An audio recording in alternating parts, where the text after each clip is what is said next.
Okay, we've got a great panel, so I want to get started. Thank you, everyone, and thank you again to all of our wonderful sponsors. Our next panel is important to all of us and particularly timely.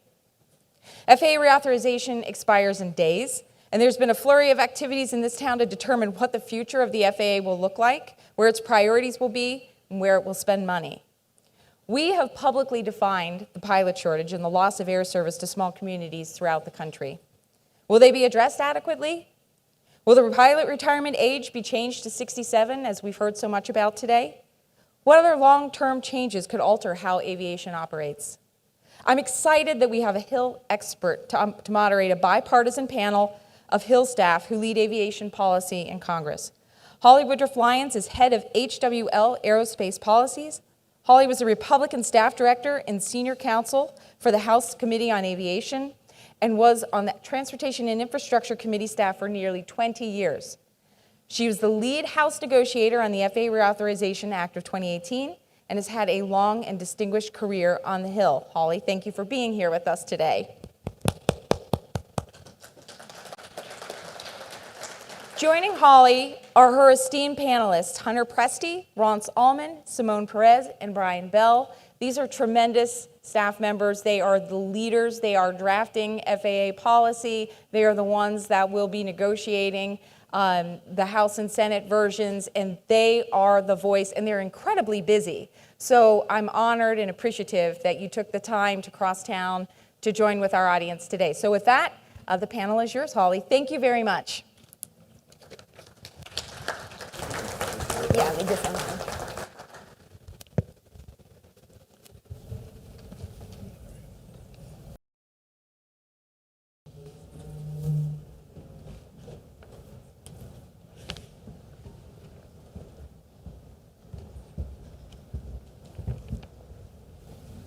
Great. Well, thank you, Faye, and the team for inviting me to join you, and thank you all of my former colleagues for joining us today. And make sure you grab a cookie on your way out. That's my advice to you. So I want to start off with just a really quick introduction of who you are and who you work for, just so everybody gets kind of the lay of the land. So we'll start with you, Brian. Sure. Brian Bell, staff director, Democratic staff director for the Aviation Subcommittee. Work for T&I ranking member Rick Larson. Been working there for about 5 years now. Hi, Ronce Allman, Senior Counsel for the Commerce Committee. I lead the Aviation Subcommittee on behalf of Chair Cantwell of Washington State. Hi, Simone Perez. I'm Policy Director for Aviation Space on the Senate Commerce Committee for Ranking Member Cruz. Hunter Presti, Majority Staff Director for the House Aviation Subcommittee. Great. So I just want to, start off with the status check and a lay of the land, where we are as of today. So starting with the Senate, can you tell us the current state of the Senate FAA reauthorization bill? Ronce and Simone. Maybe I'll take that one on. I guess that's the question du jour, but the answer is we're up in the air, right? I mean, we're in a stall pattern right now and trying to figure out what's going to be next. So maybe the answer is to dive forward and get speed again. But no, in all seriousness, we had our markup over on June 15th. Was never completed. It was never gabbled out. So in a real sense, we're in a state of limbo until when we get back into that markup. As everybody in this room is aware, there's certain issues that have divided members of the Senate in terms of how to move forward with the bill. And I think until we can find a way forward on those issues, including and not limited to pilot qualification and training, that it's going to be difficult for us to get that markup done. So but we're hopeful. I guess hope springs eternal that through continuous dialogue and debate, key features of the Senate, that we can find a way forward to get the bill done. Because I think everybody understands, certainly in this room and on this stage and up on the Hill, how critical it is to get a long-term authorization for the FAA done. So that's in short where we are at, Holly. Simone, do you have anything to add? No, I mean, look, I think we're on hold. We're in recess subject to the call of the chair, and we're eagerly waiting to be called back. I think a lot of folks were actually there that morning It was a little bit surreal, but essentially we were all set to go, and then very quickly things unraveled. I think our bosses were in a good place. We were on our way to passing out of a committee markup. It was going to be mostly, bipartisan, unanimous, close to, out of the Commerce Committee. And, morning of, there is a particular amendment offered by Senators Thune and Sinema. Senate Majority Leader does not like that particular amendment and, conveyed that we were not allowed to even have a vote in committee on it. So until there's some sort of resolution on, even letting senators have a vote on their amendment, we're going to be on a holding pattern for the moment. So a little bit different story in the House. I'll let Hunter and Brian. Well, Brian and I have been on vacation for 2 months. We marked up right around when the Senate was supposed to, had a 63-0 vote coming out of committee, went to the floor, considered like 150 or so amendments, disposed of those, accepted a lot, and came out of the House with a 351-69 vote, which is 80% of the House of Representatives, which I don't know if you guys have watched the news, but getting 80% of the House of Representatives to agree that cookies are a good thing is hard these days. So, a lot of momentum coming behind that bill, a lot of really great stuff that you all have advocated for, that members have advocated for. We took votes, and some of them went the way that we wanted, some of them didn't, and I won't speak for Brian, but I think same there. But at the end of the day, we took the good, we took the bad, we took them both, and there we had the facts of life, and came together with a strong bipartisan bill that we're particularly proud of. I think the one thing that I promised everyone up here that I would say is that when we were urging the Senate to take up our bill, taking it up for the CR is definitely not what we meant. So something got lost in translation there. So you have to specify. We were not specific. So And we'll talk more about that. Brian, did you have anything you wanted to add? No, I mean, look, it was a lot of hard work over the first part of this year just to get to the markup, but I think it was all worth it. Had a unanimous vote out the markup and a really strong bipartisan vote out of the House. And I understand the Senate's working through some tough issues right now. I know we work through them in our own way in the House. But yeah, just looking forward to being able to go to conference and meld our two bills together, and hopefully we can do that in the next month or two. Fingers crossed. Yeah. So what is the current plan for an FAA extension? And I guess I'll start with the House guys at this time. And Sure. So we are planning, I guess at this point, date TBD, although there's not a lot of dates left before Saturday. The House is planning on introducing a standalone 3-month extension for the FAA to ensure that the authorization of the FAA and Airport and Airway Trust Fund tax collection authority doesn't lapse. So, when exactly that gets introduced, we'll see. But we're planning on doing it as soon as today. okay, and in the Senate? So from the Senate perspective, I'm anxious to see as we get back in session what happens. I just say that leadership in a bipartisan way has been negotiating a continuing resolution to keep the government funded, but along with that potentially an FAA extension. So these discussions are ongoing. So I would be making error to say I know with certainty exactly what's going to happen. But rest assured, I think everybody understands that, at least from the Senate majority perspective, that we got to keep the lights on and we got to keep the FAA authorized. Because as Hunter mentioned, there's too many things at stake, whether it's continue to fund the trust fund that helps keep our AIP programs running, but also keeping the funds going to the FAA so we can keep a controller workforce, for example, hired and trained, and we got 2,600 controllers in the hopper right now, and if the government lapses in terms of funding, that training has to stop. So we know there's just too much on the line not to do something to keep the lights on for the federal government but also keep the FAA authorized. So the CR and the extension seem to have kind of come together, at least on the Senate side. So can you explain maybe how that's working and what's being discussed in terms of the vehicle for an extension and a CR? And then we'll turn to the House and see how that impacts them. Well, I think, Hunter, you cracked a joke earlier, but we literally took the House FAA reauthorization bill as a potential vehicle for the continuing resolution and an FAA extension. So we could take that and essentially strip it, or keep it all. I don't know what might happen, and then pass it through the Senate, and then ping pong that back to the House, and then they'd have to deal with it. Now, it'd be interesting to see if the House introduces a standalone FAA extension during this period, how that might, the interplay between those two things. I don't know if Simone has any thoughts on that interplay.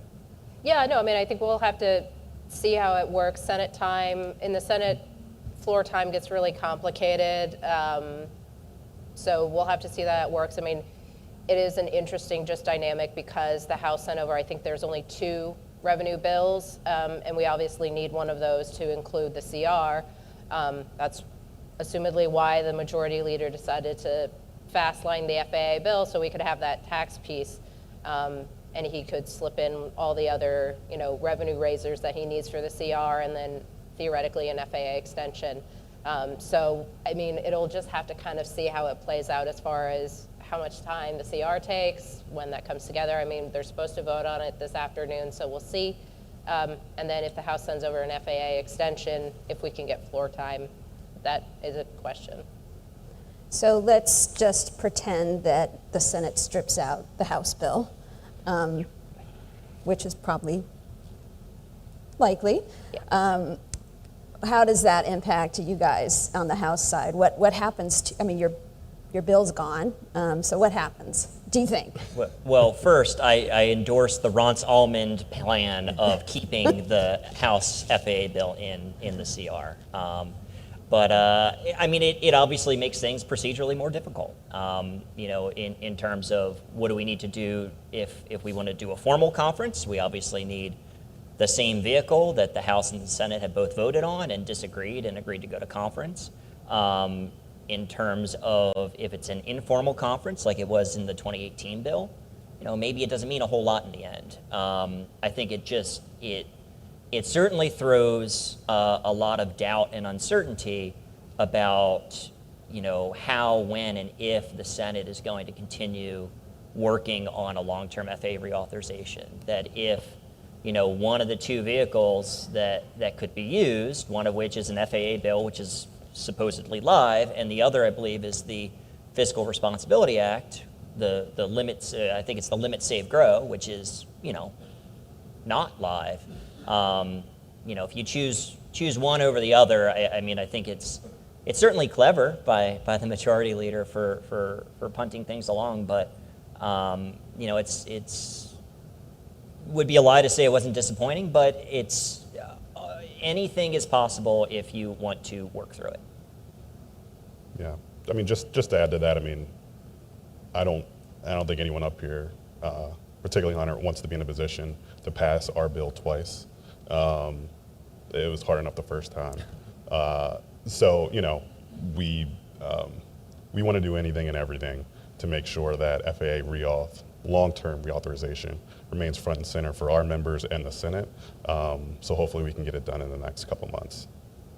So there's a quote I always like to turn to from, as I'm having PTSD on some of my experiences on the Hill, but war has rules, mud wrestling has rules, politics has no rules. And that's by Ross Perot. So love him or hate him, there's a lot of truth to that. As you guys are seeing here towards the end of the fiscal year, a lot of politicking and a lot of changing dynamics by the moment. So let's look ahead. Let's say we get through this. We get a CR. We get maybe even some appropriations bills. We get an extension. Something works out with the House bill, or you go to pre-conference. But negotiations get bumped into next year. And next year we've got a presidential election, we've got congressional elections, there's primaries, there's lots of things that complicate life. So how does all of that impact FAA reauthorization and negotiations that may be underway, hopefully are underway? I guess I'll take that.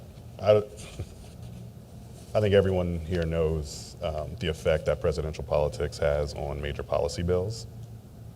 They just don't get done, which is why we want to do everything possible to try to get a bill done this year. If it gets bumped into next year, anything could happen.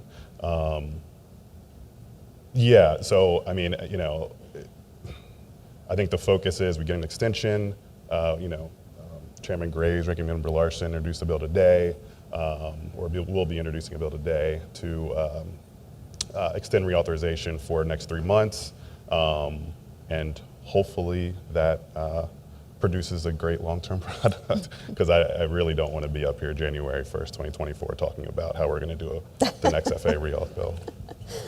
I hope you don't do 23 extensions like we had to do back in the day. Yeah. So anyone else want to comment on that? This gets bumped into next year?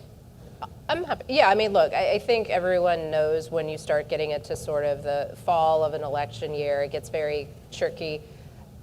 Overall, FAA reauthorizations are good bills. A lot of senators, a lot of representatives, there's a lot of good stuff. It's really important policy. They're usually very bipartisan. There's a lot of desire to get these things done. I think, you know, both of our bosses have expressed interest and desire to continue to work forward and get a resolution. So, you know, obviously it's going to have an impact, but I also think that this is one of those bills where a lot of members usually get behind. A lot of their priorities are in there, and every single member flies. Most members fly twice a week. So they're very familiar, they have firsthand experience, their constituents have experience with it, they have often airports in their district. It's a very familiar issue set with them, and so that always drives the desire to change and improve. So I also think that we're going to continue to see, you know, people push for an FAA reauth. I'll piggyback on that and exactly what Brian said, which is, you know, ultimately, yeah, presidential politics obviously has an effect. It'll be an election year, third of the Senate, all the House is up, but I mean that happens every 2 or 4 years, right? So on this bill in particular, I mean we got one done in 2018, you know, a month before an election, and it frankly was an election that ultimately Republicans did lose control of the House, and we were probably projected to, but you know, it's something that we worked through a final deal because I think everyone at the end of the day realized that, you know, whether we waited another, you know, year or two, it wasn't going to change the complexion of the bill that much. It was just going to delay its effects. And so, you know, Chairman Graves and Ranking Member Larson, you know, made a choice at the beginning of the year, and they said, we're going to work together. It's going to be a bipartisan committee in, you know, a 4-seat House that produces substantive bipartisan legislation. And, you know, by all accounts, it sounds like that, you know, Senator Cantwell and Senator Cruz have made a similar decision together, or you know, at least are trending that way. And, you know, once the bosses make up their mind about what the goal is, then it's up to Brian and I and our teams to execute, and you know, we know that Simone and Ronce are doing the same thing, and I mean, we're certainly cheering you on. I know everyone else is, but you know, if we can wave the pom-poms a little harder, anything we can do. I agree with everything that Hunter said, especially cheering me on, and I'm glad I have the Ron Saltman plan behind me. But no, I mean, look, I think the aviation is too big of a deal for the United States. 5% of our economy, 11 million jobs. You guys know it better than anybody else. You reach out into the communities and make sure that these communities have access to the national air transportation system. You fuel the economies of these, especially in the regional markets. Like every member, every senator understands how critical this is. So, you know, when it comes down to it, I mean, yes, presidential politics can make a deal. Campaign politics can make a deal. We could be right in the middle of the Iowa caucus or one of the early states next year in terms of negotiating this. But I think we'll be focused on, if that is the case, our heads will be down trying to get this done. And I think our leadership will be there too. So, if it stretches into next year, which obviously I don't think anybody on the stage wants that to happen, rest assured we'll be working hard to push us over the finish line. And I do remember 2018, I also had a trip to Ireland that I had to get to, so that definitely was a dynamic.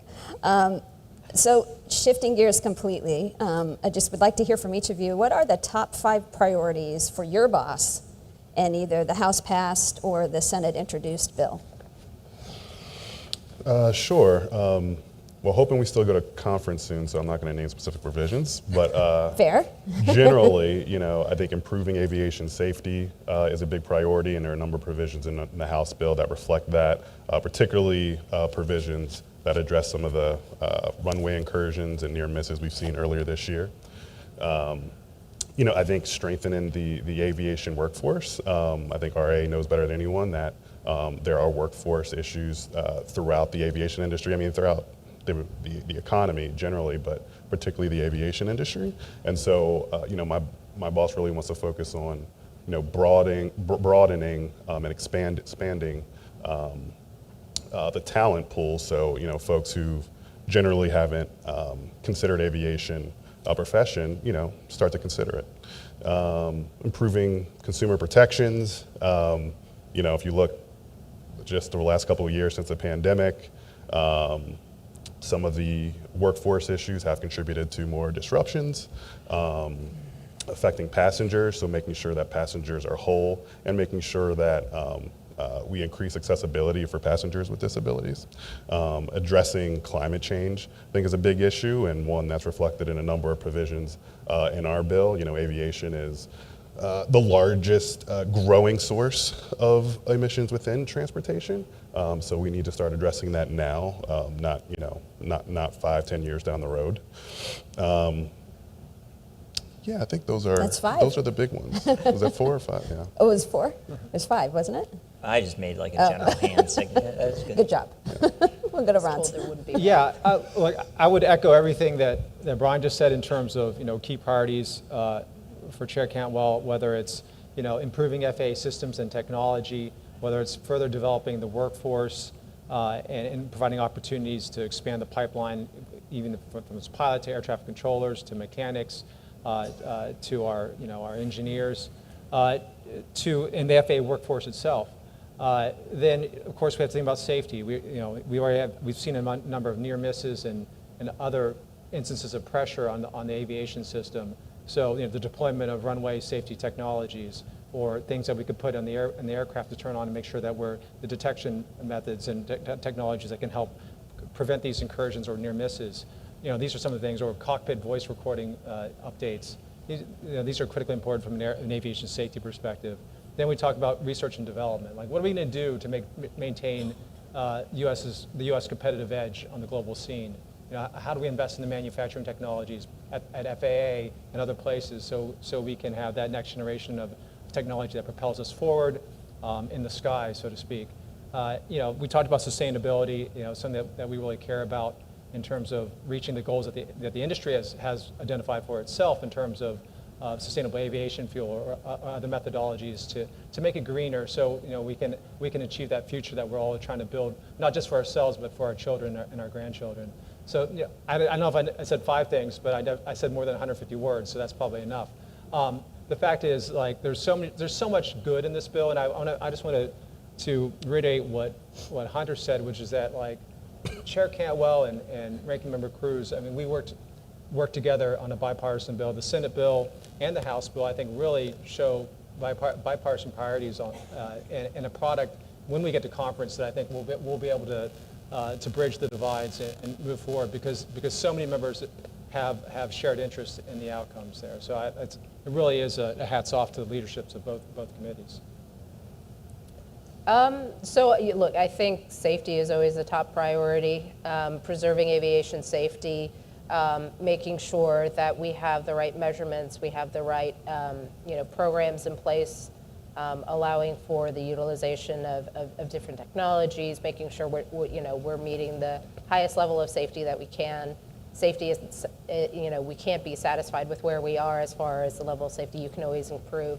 Also allowing for innovation within the aviation system. I mean, we've got all sorts of new users coming in from drones, AAM.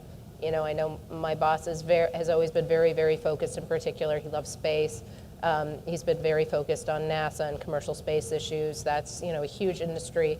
But also allowing for, you know, other sorts of innovations within the aviation sphere, making sure that we don't lose our competitive edge. I mean, we're ceding a lot, I think, unfortunately, to other countries. We're allowing them to get ahead of us. The United States has always been a leader. We've had to now question whether or not we're the golden standard, which is incredibly concerning. So making sure we do what we can to allow our, you know, ourselves to remain competitive. And then lastly, jobs. Aviation is a great field. It's a wonderful place to work. There's a lot of wonderful new things that are coming about every single day, a lot of great opportunities. And I mean, the aviation industry, as I'm sure you all know, is having a challenge in attracting a lot of the workforce, from technicians to pilots. So trying to find creative ways to get people to enter the aviation field. That's fine. Oh yeah, count. We were told there would be no math, but as some of you may have heard, in the House FAA bill, there's the world's first and longest general aviation title. So I don't think it's any surprise to anyone that Chairman Graves is particularly proud of that, and putting the focus on the backbone of American aviation, and, you know, the place where you know, almost all of our pilots and our workforce come from. But I mean, if you go, I won't list five, if you go down the titles in the House bill, it really does provide, you know, the overarching policy bucket areas that we tackled. You know, GA, FAA organizational reform, obviously safety, airport improvement. I think we both have a $4 billion AIP, which is huge. I mean, that's kind of an under the radar thing, but I mean, that's an enormous boost to a program that's been flat for so long. And so passenger experience, NTSB reauthorization. I think Jennifer Homendy was here earlier. So all of these, I think, like Ron said, they'll come together. I don't, you know, if the Senate's able to agree on something, I don't foresee us, you know, failing to reconcile the two bills in some amount of time. I don't think it'll be a weekend or even a long weekend, but I think that many parts of them are complementary, and certainly the goals are complementary. So I know it all comes back around to we just got to get there. Yeah, but that's a nice positive note. These are the four people that will be leading, you know, that discussion and working with their bosses, and so that's good that you all feel like there's a path forward if we can just get to the front of that path. So that's awesome. So let's talk a little bit about workforce shortages. You guys have all mentioned jobs and workforce development. That's a big issue for regional air carriers and for the communities that they serve. And so I'm curious, in your position, as you talk to lots of stakeholders, you talk to lots of members, what are you hearing in terms of the impact of workforce shortages, and certainly pilot shortage, on airlines, airports, and communities that they serve? And let's start at the other end this time. I mean, it's bad, right? It's not good. Economy-wide, no matter what industry you're in, right? There's workforce shortages. Every business has a help wanted sign or an out of business sign on the front of it. And so, when you have careers in aviation that require advanced degrees, advanced training, certifications, or what have you, there are obviously barriers to entry, as there should be. You shouldn't be able to walk off. Reminded of an old Onion photo of, U-Haul closes down, catastrophic aviation division. You don't want somebody getting a U-Haul plane and just walking in and flying it. So we have to figure out a way to begin to address the problem of what do we do about the aviation workforce, because we know that any solution we come up with is going to take, at this, essentially years to have any kind of effect. I think it's become clear, as I'm sure all of you know, the major airlines probably doing pretty okay with staffing, right? Because they need folks, they make a lot of money, and they're signing contracts like there's no tomorrow, and it's good if you want to be a pilot at a major airline, but probably not so great if you're literally anyone else who wants to hire a pilot. So, I think that there are economy-wide dynamics that are more than present in aviation's workforce shortage, but I think there's certainly a broad recognition that there are aviation-specific dynamics, some of which can be addressed through federal policy. Anyone else want to comment on? I think that, well, first of all, the FAA reauthorization provides a wonderful opportunity for us to hear from stakeholders, right? We have these meaningful policy discussions about what's happening in the aviation field, and certainly workforce development is near the top of the list in terms of critical issues facing the industry. And as Hunter alluded, we know it's whether in the pilot scenario, in the technician scenario, in the air traffic control scenario, we got a lot of work to do. And so, is there a pilot shortage? It sure feels like it, right? And you guys know better than anybody else because you have to work on it. And one of the kind of, when you peel back the onion, to borrow a metaphor, you see, at least in the regional setting, at least what we've heard, is that you also have a captain shortage, right? Because folks are getting picked off by the major airlines with higher salaries, and of course people want to. You get your ticket at the regional carrier, and then you want to make sure that you get in line right away at the majors. So there's this push and pull that's happening within the industry that's tough to address. I mean, because we're all working through the kinks of a post-COVID era, and also, let's face it, a transition from the baby boomer situation, right? So where the workforce continues to change, and sometimes even Congress or the FAA itself can't keep up with that change, right? So trying to work through the issues and doing it in a smart way where we're not stubbing our own toe. From a congressional standpoint or even from a policy standpoint from the FAA perspective, is really important. But hearing from you all and listening to you all has been really, really incredible. And I just wanted to say to thank you to Republic Airways, because we went out there to visit and saw what a wonderful facility they have in the Academy in Indianapolis, and all the investments they're putting into building out how they build their pipeline. And so, novel approaches like that, or those type of investments, I think, are really meaningful for the future, because you have to continually invest in your workforce, and it's not cheap. It costs real money, and that's what I saw when I was out in Indianapolis. Is a lot of human talent, but also infrastructure that's being put together. Thank you for that. So, we heard earlier today from the Chamber of Commerce in Dayton, Ohio area, talking about a huge loss in air service opportunities and how it impacts their businesses and their community. And I'm just curious, in terms of both the House and Senate bills, what provisions are included that address loss of air service or disrupted air service? And I'll start with you, Brian, and Sure. I'm just curious, what should we look for in both bills? Well, there's been a lot of discussion around a shortage of pilots. And so one of the things I think we do in our bill is really focusing on expanding the aviation workforce, tripling the amount of funding for FAA's primary aviation workforce development program, and expanding that to include, manufacturing along with AMTs and pilots.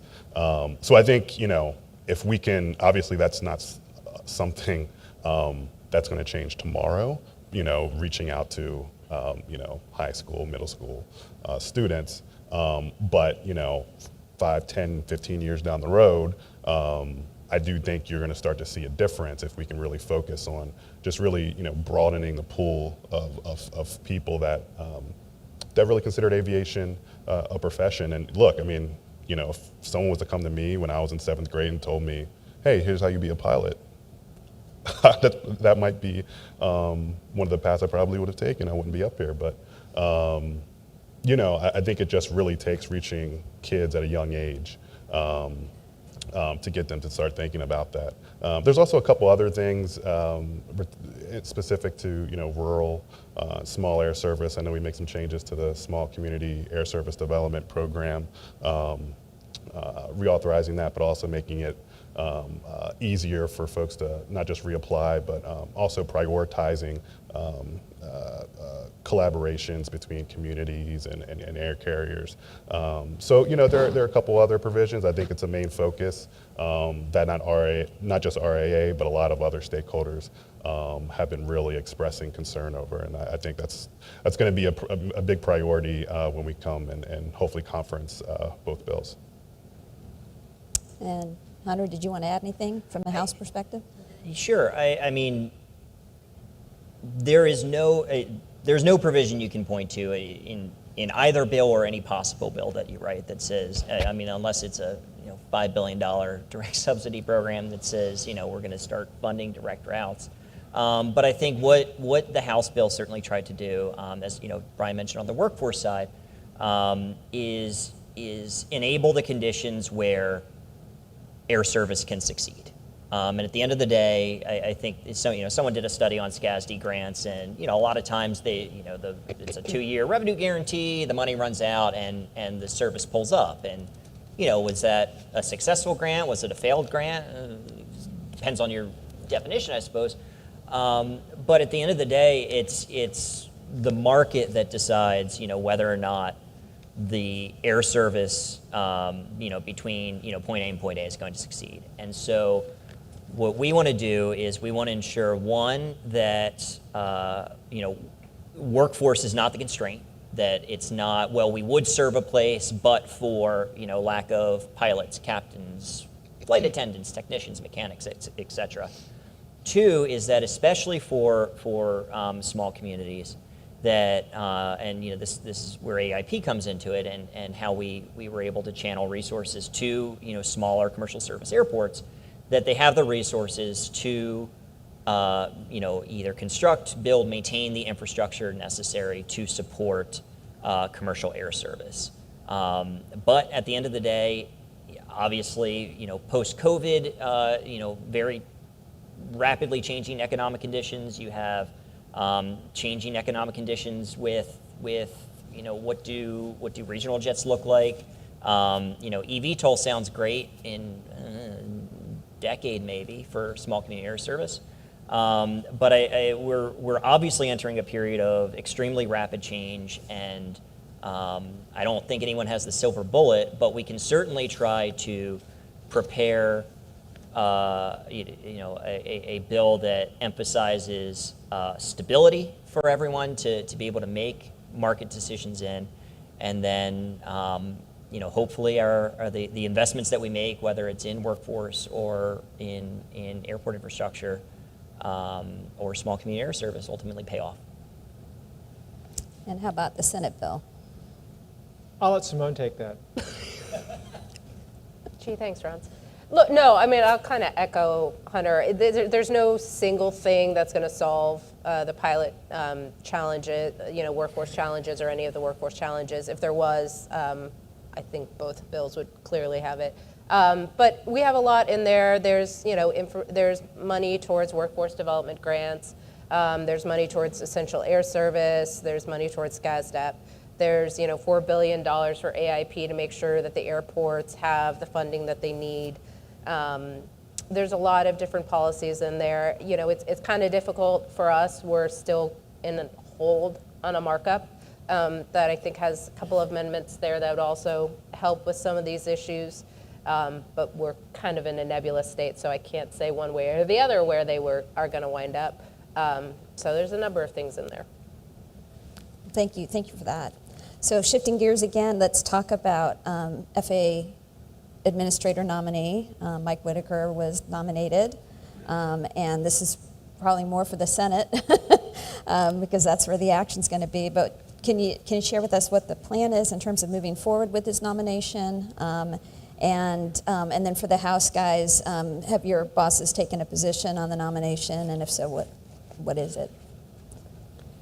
So if the Senate goes first, then I'll start with the House comment. So I want to thank Chair Graves for his warm and glowing words about Mike Whitaker's nomination to be FAA Administrator and taking time to meet with him. And we really appreciate that. Look, Chair Cantwell feels, as her public comments will indicate, is supportive of Mike Whitaker's nomination. We want to move him very quickly.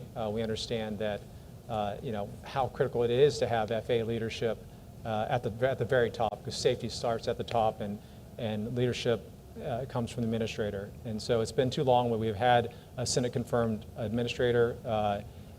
We know that we have to rebuild the bench throughout the FAA, but especially at the top. And so we're looking forward to moving Mr. Whitaker's nomination forward as soon as possible.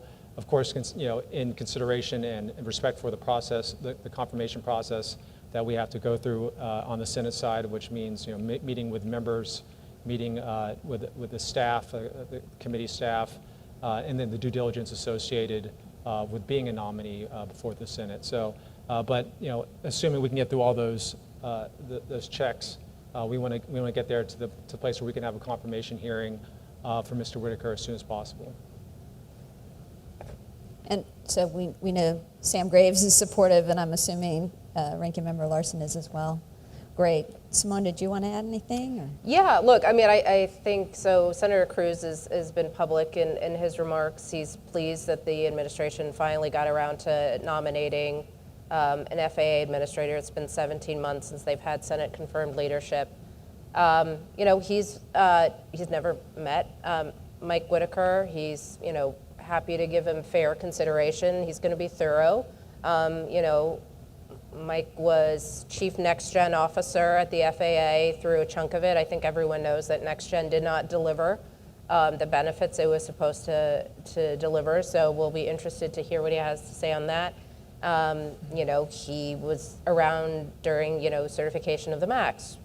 He was deputy administration, so I'm sure that's a question that's going to come up, and we're going to want to talk to him about. There were concerns about the idea of having someone from industry as administrator before. So, there are a lot of questions that we're going to want to ask of him. It's a critically important role. It's a 5-year role, and the whole point of that is so that it is someone who is nonpartisan, who focuses on the FAA's primary function, and doesn't get pulled into politics. So, he'll give him a fair and thorough consideration. Thank you. I would just add, someone once said that in order to be FAA administrator, you should have substantial aviation experience. I think that was Ranking Member Cruz. And when it comes to Mr. Whitaker, he has over 30 years of experience in aviation, whether his days from starting off at TWA and then going to United. He worked on in a startup airline in India, came back and was the deputy administrator for 3 years, serving under Michael Huerta. And then, after that, he had his own global advisor, or aviation advisory consulting firm. Holly, you wouldn't know anything about that. And then he served on a number of boards, including the Flight Safety Foundation. So here's somebody that really understands the aviation industry, certainly meets the statutory criteria of what it takes to be an FAA administrator. The people that I've talked to that know Mike Whitaker and that worked alongside him say that he's detail-oriented, he shows good judgment, shows a lot of curiosity, and is willing to dive into the details. So if you take someone with substantial aviation experience and that type of attitude, and willing to show leadership at a strong level at the FAA, I think that's the type of person that we're looking for to walk into the building and make sure that we can hit the ground running. And literally, we got to do it, guys. You guys know that better than anybody else, because the FAA needs strong leadership. We have to move forward. We need somebody at the top that's accountable and that holding other people accountable. And we think Mike Whitaker can be that person. I'd just add we need someone at the top at the FAA accountable for implementing a long-term FAA reauthorization bill. I'll finish up with one last question. And I've been hearing rumors of another spectrum auction. And that it is for parts of the spectrum, again, near transportation, aviation. I think probably a lot of people in this room recognize that's been difficult, and there's been issues in the past with that. And a lot of discussion the last time we went through this about maybe reforming the FCC consultation process. And I'm just curious, A, are you guys hearing these rumors? And B, is there any interest, particularly with the Senate, because the House is done and T&I doesn't have jurisdiction, to look at the FCC consultation process and make sure that they're taking into consideration FAA, DOT comments and concerns? I'll take that on. The Senate Commerce Committee oversees telecommunications as well as aviation, so we have an opportunity to kind of speak on these issues.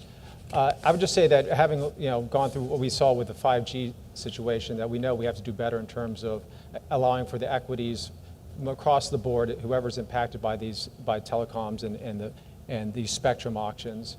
And so, my hope is that if we move forward on a future auction, that we can do a better job of looking at these issues. And that, I think, underscores why you need an FAA administrator, because you actually need somebody fighting within the administration, within the executive branch on behalf of the aviation equities to make sure that the voice is heard, so the concerns of the aviation industry are heard. So to me, it just underscores, if we're going to have the spectrum in the future, why it's so important to have a confirmed FAA administrator to have a voice at the table.